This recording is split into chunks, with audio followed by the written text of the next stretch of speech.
Да, уже на месте? Да, вот улица Восточная, перекресточек у меня. Это как с кольца я съехал, прямо ехал. Нужна 4. Я актуальную метку скинул. Вот сейчас. Ага, ну да, вот нам до нее налево и, как я понимаю, 2 дома. Сейчас... Ну да, я вас встречу уже. Все, хорошо, спасибо. Угу. Мы где? Ты представляешь примерно? Я скажу культурно. Мы в частном секторе недалеко от Петербурга. И мы хотим купить автомобиль «Жигули». Спортивную. Здравствуйте. Отличный автомобиль. Но он прям заводится, да? И ездит. Ну, насколько это возможно, там, без одних тормозов. Угу. Если не секрет, сколько было вложено в нее? Порядка сотни. Порядка сотни? Под зимний дрифт? Да. Вот к этой зиме? К той зиме. К той зиме, потому что фотки зимние есть. Да. С женщинами какими-то, с пониженной На капоте. социальной ответственностью. Да. Это прекрасно. Ну, то есть один сезон она отъездила даже, да? Она даже 2 сезона отъездила. То есть, а эту зиму получалось на ней ездить? Я выезжал 2,5 раза, там, по 2 часа, и я вот понял, что что-то сезон кончился, и как-то грустно, печально. Строилась самостоятельно она, да? Я купил ее полуготовой и доводил до дома, так сказать.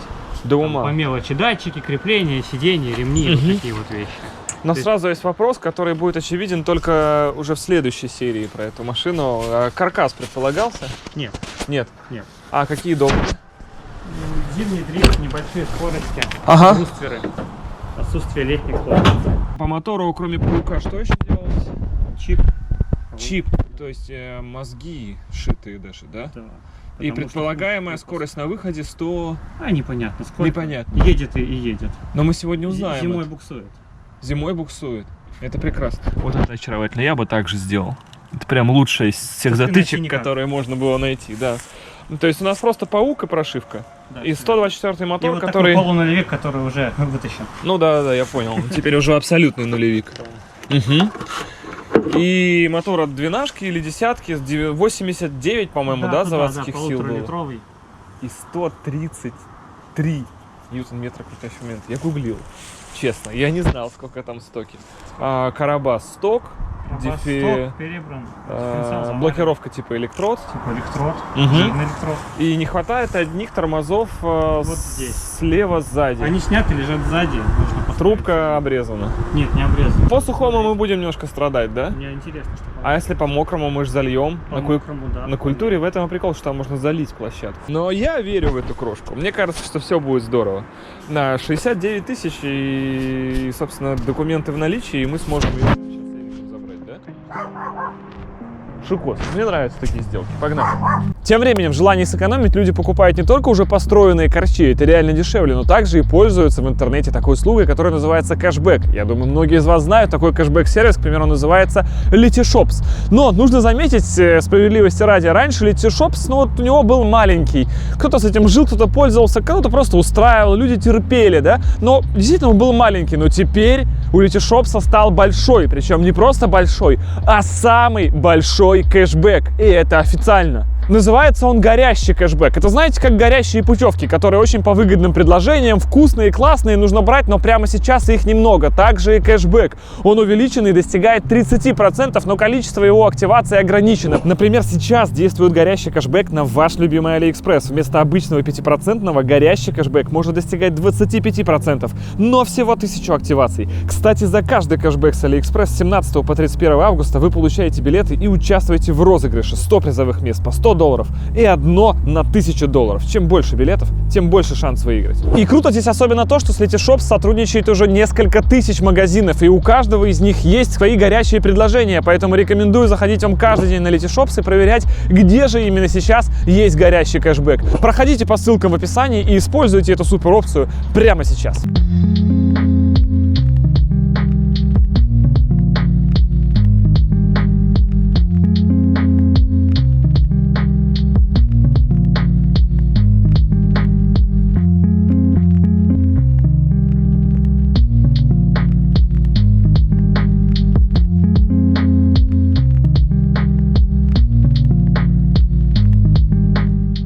Это действительно Жига на шестнаре. Действительно построенная, как мы видим, по зеленым рычагам под зимний дрифт. Ну, потому что под летний дрифт Жиги практически никто не строит.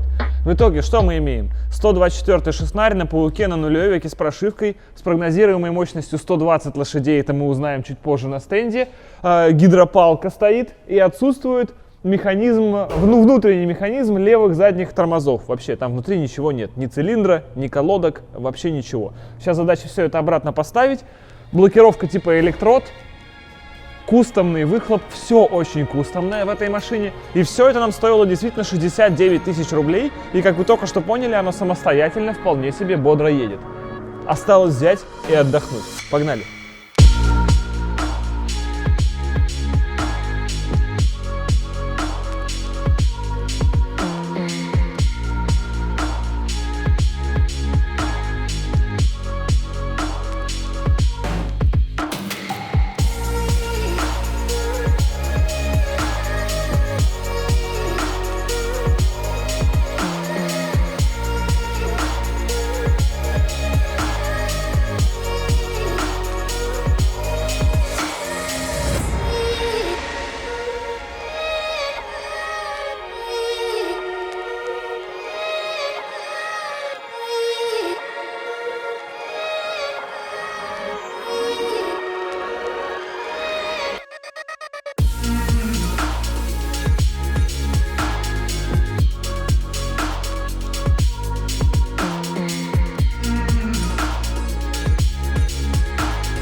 Восстановление все заняло минут 40. Это действительно оказались всего лишь одни тормоза. С одной стороны, 1/4, вернее, всех тормозов.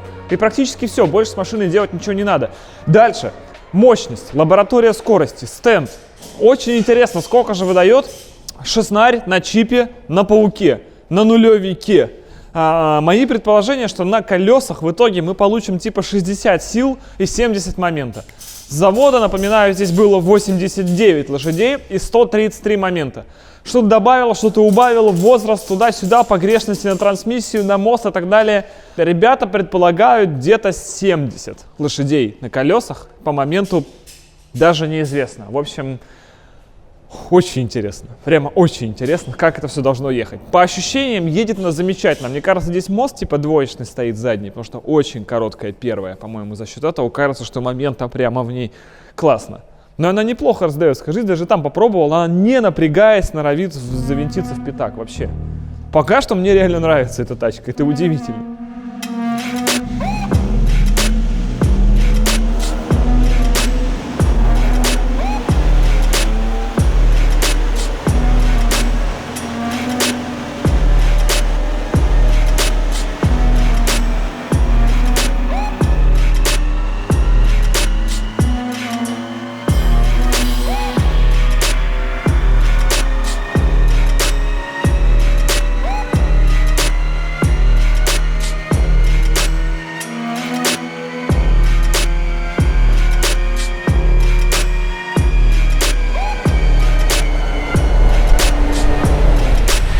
Ну, что скажешь?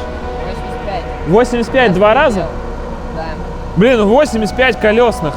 Колесных же, да, мы говорим? Это без пересчета.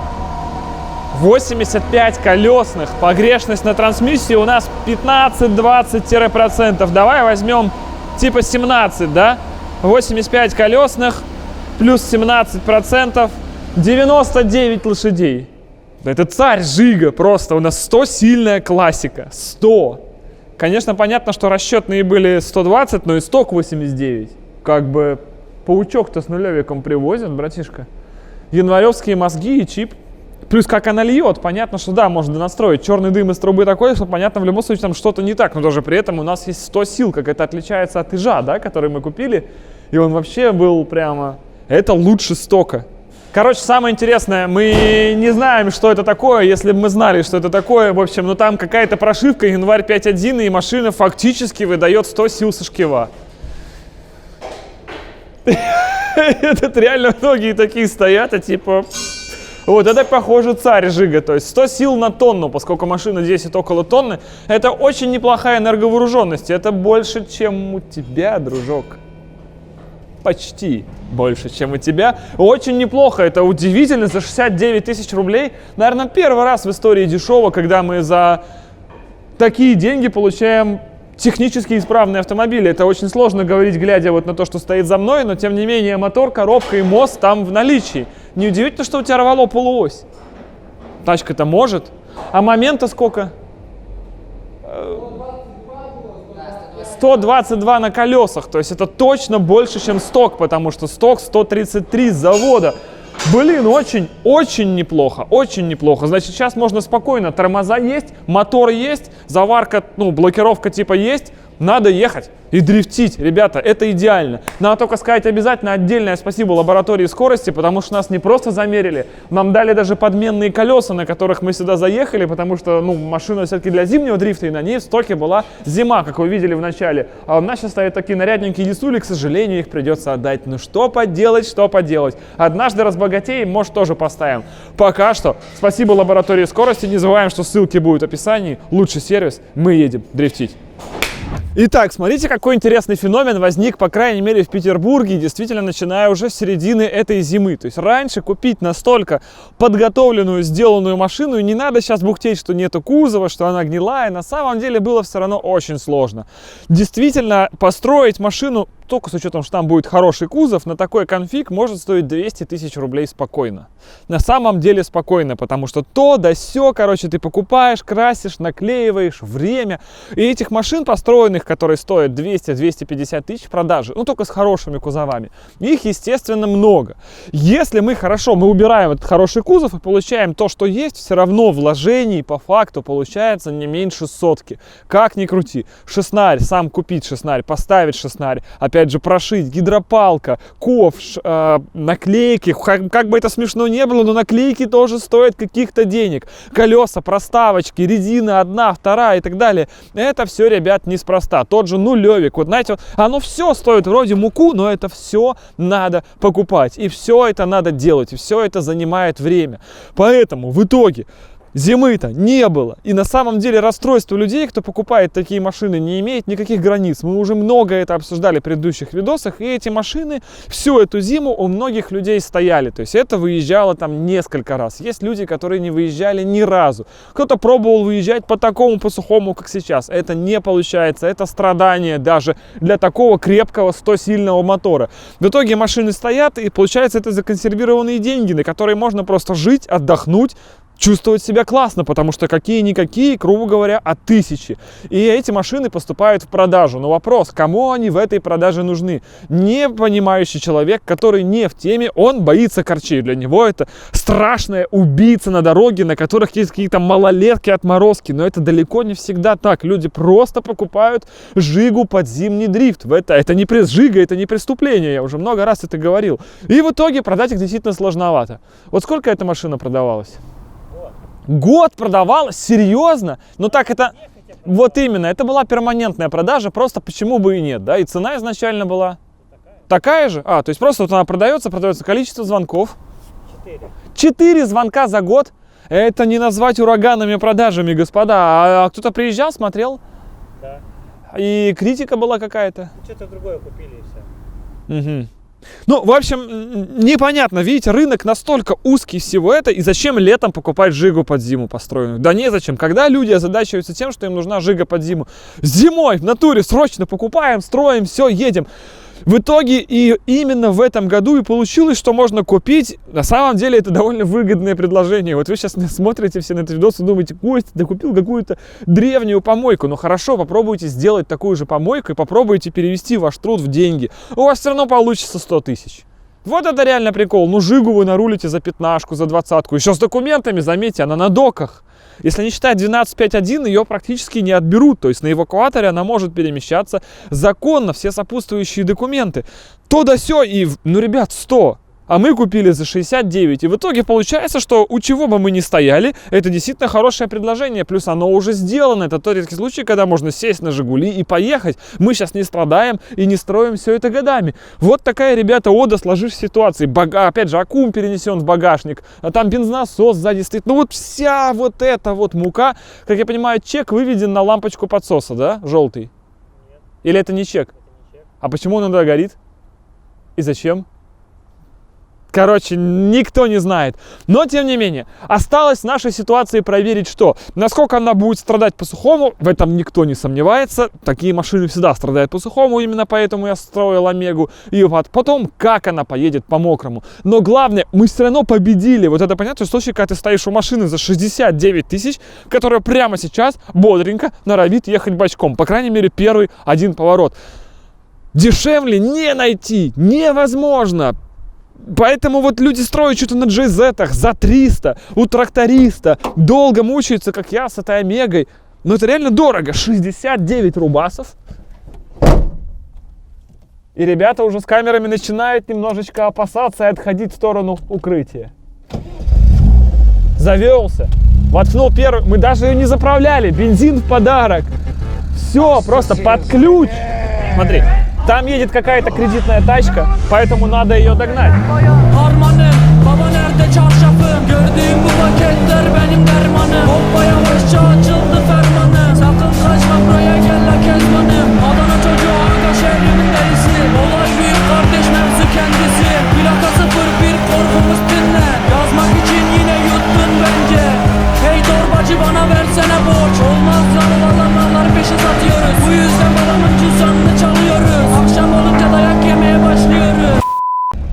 Мотору прям очень тяжело. Прям ему совсем тяжело, бедняги, вообще. Блин, он застучал стопудово, я тебе говорю. Что-то покапало. Это было красиво, но недолго.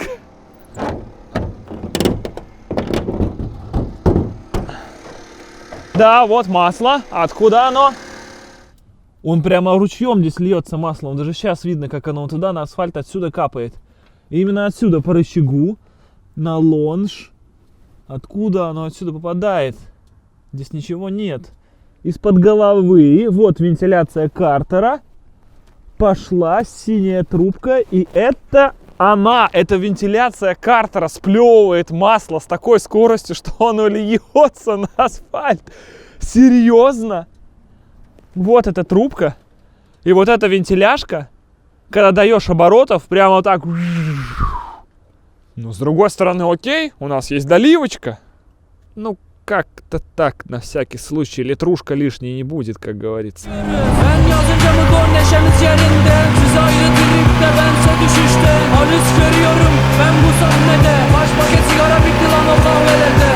Пацаны, пока!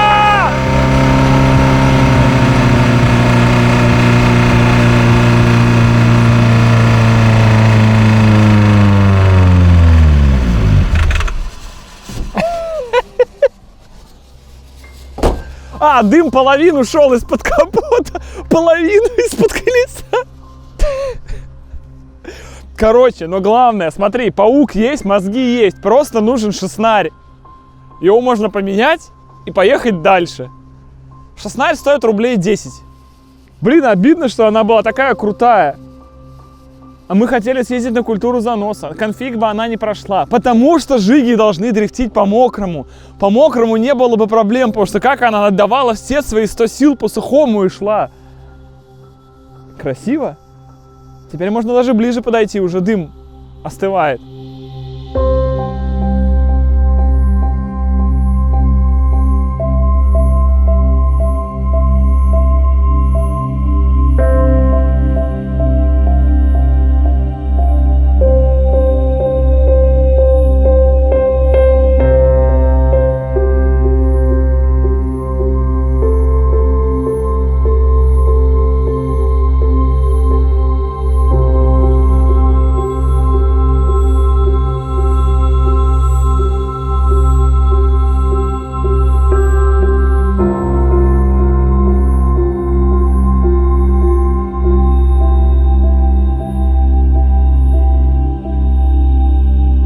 И получается традиционная жиговская история, в которой вы просто можете поставить шестнарь на следующий выезд. Это можно сделать в гараже. Тем более все вокруг настроено, то есть больше не нужно мучиться. Вы просто меняете, грубо говоря, блок с башкой.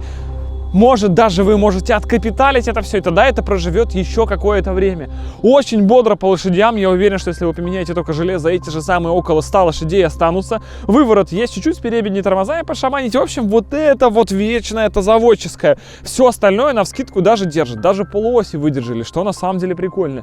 Если бы сегодня была просто дождливая погода, и я бы сразу включил этот принудительный вентилятор, чтобы он здесь мотал, скорее всего, она даже бы выжила, и мы бы офигенно пораздавали. Вот зимой эта штука подарит прямо максимум удовольствия. Всего за 69 тысяч рублей. Мы живем в то самое удивительное время, когда больше не надо строить проекты. Их можно взять и купить. Вы представляете, за 69 тысяч. Спросите у любого человека, кто строил одну жигу, вторую он будет строить уже или точно хорошо, чтобы последнее и больше этим не заниматься, или не будет строить вообще. Это потрясающе. И таких вариантов много. То есть разные деньги, есть дороже, там какие-то красивые, кто-то, знаете, двери вот так сюда продлевает уже на каркасе и так далее. И тут я подумал, на каркасе, серьезно, ведь можно сделать и взять каркас, который продается просто в интернете. Вы знали, что сейчас каркас можно купить за 20 тысяч рублей? Вам не нужна сварка, вы просто серьезно покупаете каркас, он уже для классики, и он на болтах собирается и вставляется внутрь. И каркас даст вам безопасность. А я ведь безопасность очень люблю проверять. А это значит, что мы имеем машину, которая при встрече, допустим, со столбом, может взять и развалиться на две части. Но есть каркас за 20 тысяч рублей. Сработает ли он? Ведь это самое простое, что может сделать молодой человек. Взять и вложить, в данном случае, практически треть машины в безопасность, поставить каркас и выжить, если зимой что-то пойдет не так, и его вынесет прямо вот туда. Как же это проверить? Я даже не представляю. Возможно, нужно взять каркас, поставить его в эту самую жигу и вкатить в столб. Кто же может это сделать? В следующем видео мы с вами узнаем, кто, как это сделает, и самое главное, что случится с этим каркасом, когда он вместе с этой тачкой встретится со столбом. Уже в следующей серии. Огромное вам спасибо, что смотрели это видео. Огромное вам всем удачи. Долго ждать не придется. Максимум 2 недели. Пока.